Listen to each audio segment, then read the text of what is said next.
अस्सलामुअलैकुम फ्रेंड्स, उम्मीद करता हूँ आप सब लोग खैरियत से होंगे। तो जो हमने प्रीवियस प्रोग्राम में किया था, हमने ये सीखा था कि हम किस तरह वेरिएबल्स को डिक्लेयर करा सकते हैं, सम, मल्टीप्लिकेशन, डिवीजन, मॉडुलस हम ये किस तरह फाइंड कर सकते हैं। उसके बाद हमने एक और चीज़ सीखी थी जिसको हमने कहा था कमेंट्स। डबल लाइन कमेंट्स हमने सीखे थे और सिंगल लाइन कमेंट्स भी हमने सीखे थे। तो हम ये अब सीख चुके हैं। तो आज हम कुछ एक और नया करते हैं।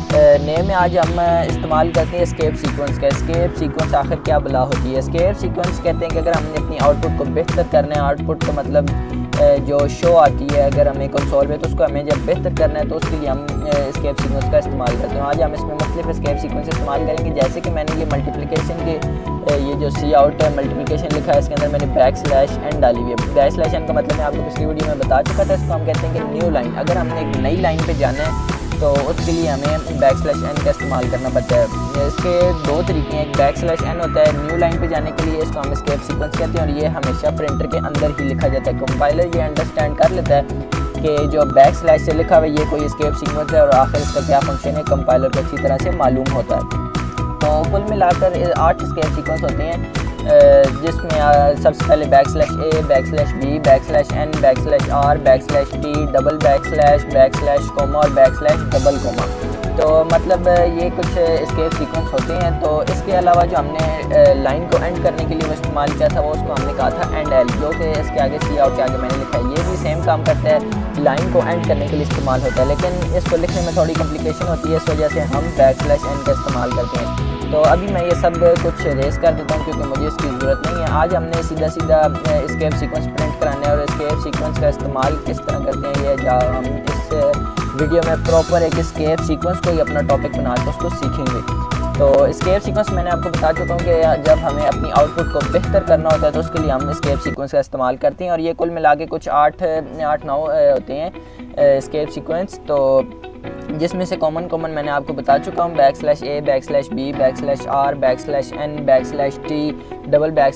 /t, सिंगल कोमा और डबल कोमा। तो आज हम इन एस्केप सीक्वेंस का इस्तेमाल करेंगे।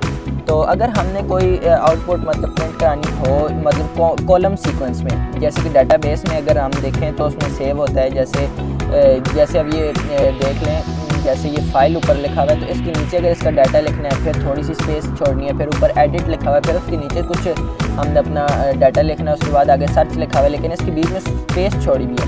मतलब इस तरह का अगर हमें कॉलम प्रिंट कराना हो, कुछ इस तरह की आउटपुट शो करनी हो अपनी कंसोल पर, तो हम उसका किस तरह इस्तेमाल करते हैं। तो चलिए आज हम इस वीडियो में वो सीखते हैं। तो सबसे पहले हम सी आउट करा लेते हैं। तो मैंने आपको जैसे कि बताया कि सी आउट के जो प्रिंटर्स में जो चीज़ लिखी होती है उसमें से सिर्फ कंपाइलर वही चीज़ देखता है जो कि \/ से लिखी होती है। तो \/ से जो लिखी होगी ज़ाहिर बात है वो एस्केप सीक्वेंस होगा।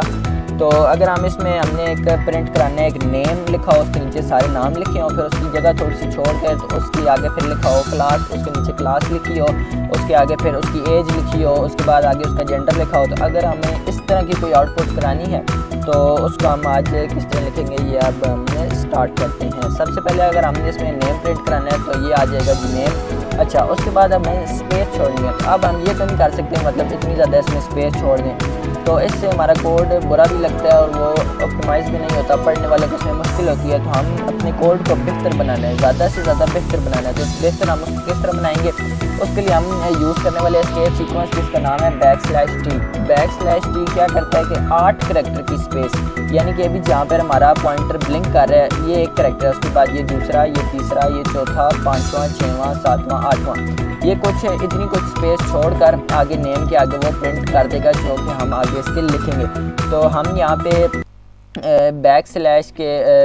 \/ के साथ हम लिख लेते हैं टी, स्मॉल टी। जो हाँ, प्रोग्रामिंग में जितनी भी चीज़ें लिखी जाती है, जितने भी फंक्शंस हैं, जो भी चीज़ है वो हमेशा छोटे लेटर्स में लिखी जाती है, स्मॉल लेटर्स में लिखी जाती है, क्योंकि जो कंपाइलर है उसको उसमें मतलब ये अंडरस्टैंड की गई है बात कि वो हमेशा वही फंक्शन समझ सकेगा जो कि छोटे लेटर्स में लिखे होंगे। जैसे कि ऊपर क्लियर स्क्रीन लिखा हुआ है, सी आउट लिखा हुआ है, गेट ch लिखा हुआ है, ये जैसे कि आप देख सकते हैं कि हमने बिल्कुल स्मॉल लेटर्स में लिखे हैं। तो इसको हमें स्मॉल लेटर्स में लिखना है ताकि कंपाइलर इसको खूबसूरती से समझ सके और वो हमें कोई एरर ना दे। हमें अपने एरर को बचाने के लिए अपने जो मेन का फंक्शन है उसको ज़्यादा से ज़्यादा बेहतर बनाने के लिए हम मतलब स्मॉल लेटर्स का इस्तेमाल करते हैं, क्योंकि कंपाइलर यही बात समझ सकते हैं। हाँ, जो प्रिंटर जो डबल कोट्स लिखे हुए हैं उसको हम प्रिंटर कहते हैं। अगर इस प्रिंटर में जो भी चीज़ लिखी हो वो कंपाइलर के लिए कोई मायने नहीं रखती, जो भी लिखा होगा वो उसको एज इट इज प्रिंट करा देगा सिवाय बैकस्लैश के,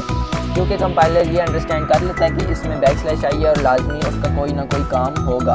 तो इस वजह से हम आज मतलब एस्केप सीक्वेंस का इस्तेमाल कर रहे हैं। तो नेम के आगे हमने जैसे कि आज प्रिंट कराना है नेम क्लास हो जाए, तो इसमें हम बड़े लेटर्स लिख सकते हैं, उसकी कोई प्रॉब्लम नहीं है। उसके बाद फिर हमने थोड़ी सी स्पेस छोड़नी है, तो थोड़ी सी स्पेस और छोड़ने के लिए हम फिर बैकस्लैश का इस्तेमाल करेंगे, बैकस्लैश टी का। बैकस्लैश टी क्या करेगा, थोड़ी सी स्पेस 8 करैक्टर की स्पेस छोड़ के आगे हम इसकी प्रिंट करा देते हैं एज। तो अगर हम अब इसको अगर प्रिंट कराएं, सिंपल सा प्रिंट कराएं, तो आखिर देखते हैं कि हमारे सामने ये क्या करता है।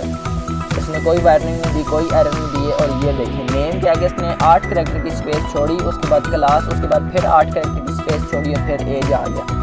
तो ये हमारे पास आउटपुट हो गया। तो इसके नीचे हम इसका डाटा प्रिंट कराते हैं। तो सी आउट आ गया, ये उसके सिंबल आ गए और ये ऊपर डबल कोट्स आ गई। इसके बाद हम नेम लिख देते हैं, अली सिंपल सा नेम है ये लिखते हैं। उसके बाद हम बैकस्लैश टी दोबारा 8 करैक्टर की स्पेस छोड़ के क्लास हम इसकी लिख देते हैं 9 क्लास लिख देती हैं। उसके बाद फिर बैकस्लैश टी, क्योंकि हमें उसके हिसाब से ही स्पेस छोड़नी है तो हमने इसका करेंगे, तो इसकी हम एज लिखते हैं 12 ईयर्स। तो ये हम इस तरह लिख के अगर हम इसको अगर दोबारा प्रिंट कराएं तो ये देखते हैं अब क्या करता है। रन के लिए ये ऊपर बटन है और इससे हम रन करा सकते हैं। ओहो ये तो गलती हो गई, इसने नेम क्लास एज अली 9 12 ये सारा एज इट इज प्रिंट करा दिया, क्योंकि हमने लाइन एंड नहीं कराई। ये हमारी आज की मिस्टेक हो गई। ये एज के बाद हमने यहाँ पे एंड की थी। अच्छा, कंपाइलर को ये नहीं पता कि अब हमने इसमें लाइन एंड करनी है कि नहीं। तो मैंने आपको जैसे कि बताया कि बैकस्लैश एंड हम किस लिए इस्तेमाल करते हैं, लाइन को अपने एंड कराने के लिए। तो इधर हम लिख देंगे कि बैकस्लैश एंड, वो उससे क्या करेगा कि लाइन को एंड कर देगा। बैकस्लैश एंड क्या मतलब, न्यू लाइन, यानी कि जब ऊपर से ये एज से पढ़कर कंपाइलर इसको जब नीचे आएगा सी आउट पे, तो सबसे पहले क्या करेगा बैकस्लैश एंड न्यू लाइन, उसके बाद अली प्रिंट कर देगा, फिर 8 करैक्टर की स्पेस, फिर 9, फिर 8 करैक्टर की स्पेस और फिर 12। अगर हम इसको दोबारा रन करें तो ये देखें नेम क्लास एज 8 करैक्टर की स्पेस, फिर अली, फिर 9 और फिर 12। ये देखें एज इट इज़ उसने प्रिंट कर दिया। तो इसने इसमें क्या इस्तेमाल किया, बैकस्लैश एन और बैकस्लैश टी इस्तेमाल किया। तो ये इस तरह की कुछ आउटपुट आ गया। तो अगर आप फ़र्ज़ कर लें कि अगर हमने इसमें ज़्यादा स्पेस छोड़नी है, यानी कि अभी इसने 8 करैक्टर की स्पेस छोड़ी है, तो अगर हमें इसमें 12 या 20 करैक्टर की स्पेस छोड़नी है, यानी कि खुला करके लिखना है, काफ़ी ज़्यादा कभी भी ज़रूरत आ सकती है इसकी। प्रोग्रामर के लिए हर चीज़ के लिए उसको तैयार रहना चाहिए। तो अगर उसने अब ज़्यादा स्पेस छोड़नी है तो उसके लिए हम फिर क्या करेंगे, अब दोबारा बैकस्लैश टी को नहीं लगा सकते, तो ये प्रोग्राम को मतलब पढ़ने में मुश्किल करेगा। तो इसके लिए हम आज एक और नई चीज़ सीखने वाले हैं जिसको हम कहते हैं मैन्युपुलेटर्स किसको हम कहते हैं, जो कि हमारी आउटपुट को बेहतर करे, सेम एज इट इज़ जैसे कि एस्केप सीक्वेंस बेहतर करता है। तो इसके लिए एक अलग हमको हेडर फाइल भी ऐड करानी पड़ेगी। हेडर फाइल क्या होता है, जहाँ पर हमारे पहले के फंक्शंस बने हुए पड़े होते हैं। तो आज हम एक और हेडर फाइल इसके साथ ऐड करेंगे। हेडर फाइल बहुत किस्म की हैं, बहुत किस्म की के मतलब ये जो C++ की लाइब्रेरी है ये भरी पड़ी हुई है, मतलब इन हेडर फाइल से। अच्छा, ये जो मैं इंक्लूड लिख रहा हूँ इसको हमने कहा था कि ये प्री प्रोसेसिव डायरेक्टिव है। ये हेडर फाइल्स को लिखने का तरीका, ये हैश इंक्लूड और ये दो जो एंगल मैंने लगा दिए इसको हम कहते हैं प्री प्रोसेसिव डायरेक्टिव। इसके अंदर हमेशा हेडर फाइल को इंक्लूड कराया जाता है। तो उस हेडर फाइल का जो आज हम इंक्लूड कराने वाले हैं मैनिपुलेटर्स के लिए, उसका नाम है io_manip manip.h।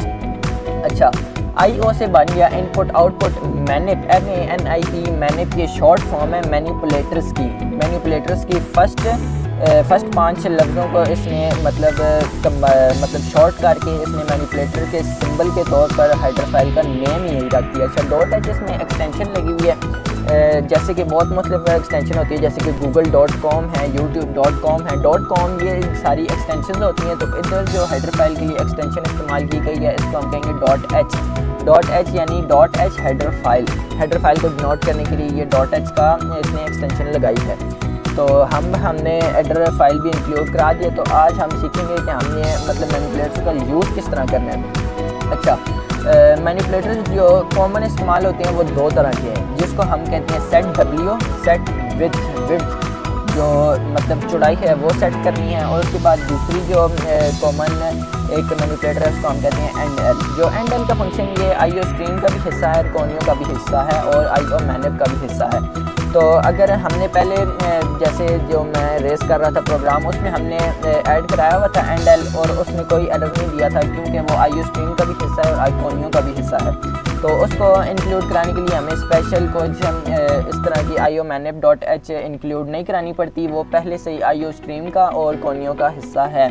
लेकिन सेट W, सेट विथ ये हमारे पास आईओ मैनेप का ही हिस्सा है और इसको हमें इस्तेमाल करने के लिए इस हेडर फाइल को इंक्लूड कराना पड़ेगा।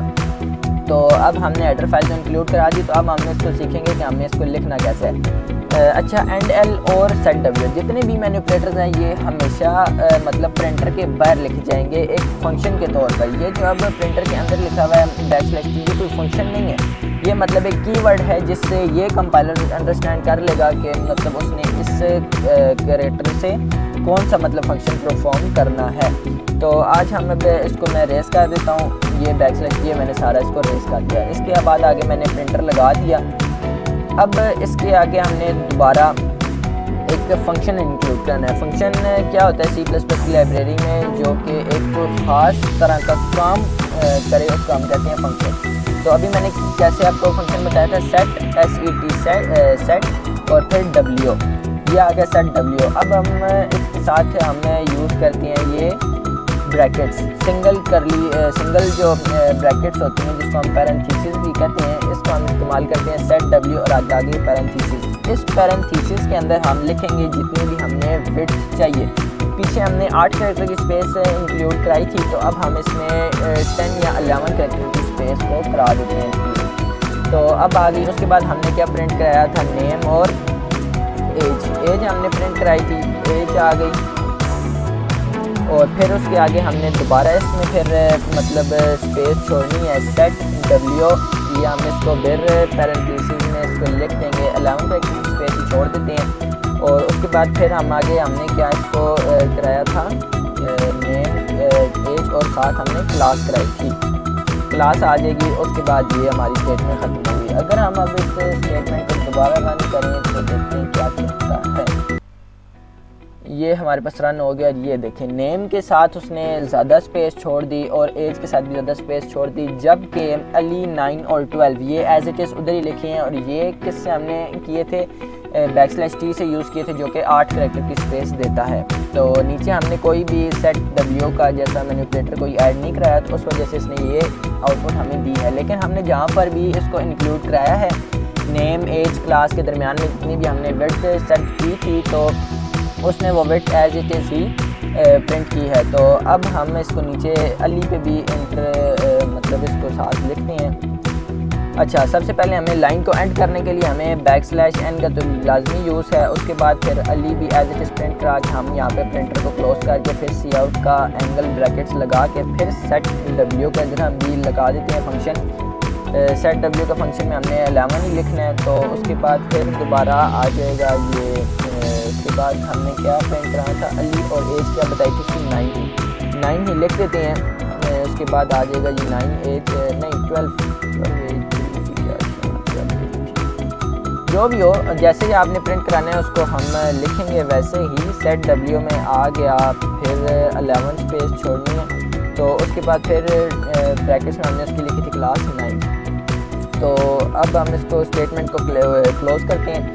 तो अगर हम अब इसको दोबारा रन करें तो ये देखें, आउटपुट हमारी बिल्कुल एक अच्छे अंदाज में, जिसको कहते हैं प्यारे से अंदाज में प्रिंट हो गई है। नेम के साथ उसने 11 कैरेक्टर की स्पेस छोड़ी, फिर एज प्रिंट कराया, फिर स्पेस छोड़ी और फिर क्लास प्रिंट कर दी उसने। उसके बाद फिर नीचे अली, फिर स्पेस, फिर 12 और फिर स्पेस छोड़ के 9। मतलब जो भी हमने कॉलम बनाया नेम अली, ये एज इट इज़ नीचे कॉलम आ रहा है। उसके बाद आगे स्पेस है, फिर एज के नीचे आ रहा है, फिर उसके बाद स्पेस, फिर उसके बाद क्लास के नीचे भी आ रहा है। मतलब कि ये हमारी जो मतलब एक कॉलम, एक डेटाबेस बनाई है, ये बहुत अच्छे से वर्क कर रही है।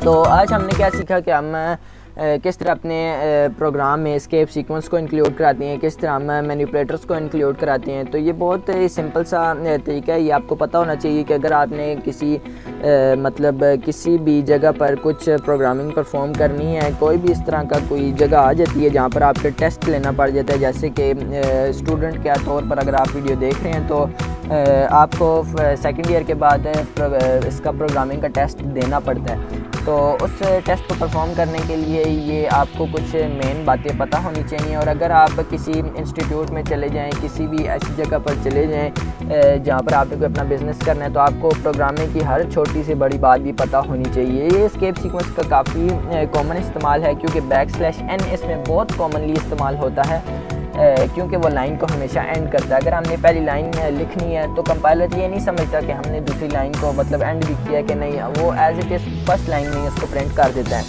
तो उसको हमें अगली लाइन पे ले जाने के लिए, उसको बताने के लिए हमें ये सिंबल इस्तेमाल करना है \n। तो आज हमने क्या सीखा कि हम किस तरह एस्केप सीक्वेंस को और मैनिपुलेटर्स को अपने प्रोग्राम में ऐड कराते हैं और किस तरह हम इनको वर्क कर सकते हैं। तो बहुत सिंपल सा तरीका है सेट W का, एंड L का, और उसके साथ फिर \n/t, बहुत सिंपल से ये तरीके थे। तो उम्मीद करता हूँ आपको वीडियो आज बहुत अच्छे तरीके से समझ आई होगी। कोई भी आपको कोई मसला पेश आया, आपने ज़रूर कमेंट बॉक्स में मुझसे पूछना है और नेक्स्ट वीडियो उसी आपके कमेंट पर बनाई जाएगी। तो मिलते हैं नेक्स्ट वीडियो में, उसमें हम कुछ और भी सीखेंगे। तो तब तक के लिए फिर अल्लाह हाफ़िज़।